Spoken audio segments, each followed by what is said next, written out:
নমস্কাৰ বন্ধুসকল, আপুনি যদি আমাৰ চেনেলটিত নতুনকৈ আহিছে, আমাৰ চেনেলটো যেন ছাবস্ক্ৰাইব কৰি দিয়ে আৰু লগতে বেল আইকনটো প্ৰেছ কৰি দিব। ধন্যবাদ। হেল্ল' বন্ধুসকল, আজি আপোনালোকক দেখাম 16x28 সাইজৰ এটা ঘৰ। বহলটো আছে 16 ফুট আৰু দীঘলটো আছে 28 ফুট আৰু ঘৰটোৰ হাইটটো আছে 10 ফুট 6 ইঞ্চি আৰু মুঠ ৰুম আছে ঘৰটোত 2টা।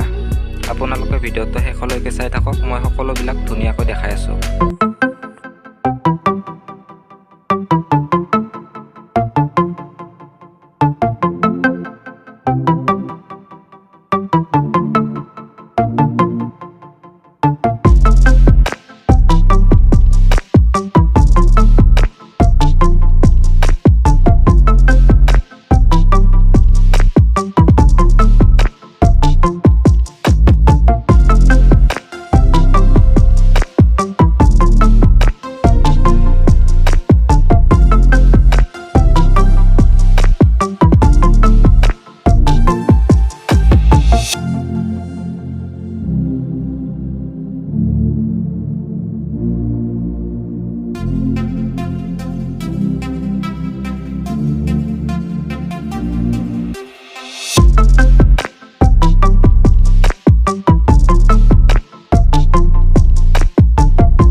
আৰু আপুনি যদি আমাৰ চেনেলত নতুনকৈ আহিছে, আমাৰ চেনেলটো যেন ছাবস্ক্ৰাইব কৰি দিয়ে আৰু লগতে থকা বেল আইকনটো প্ৰেছ কৰি দিয়ে। ধন্যবাদ।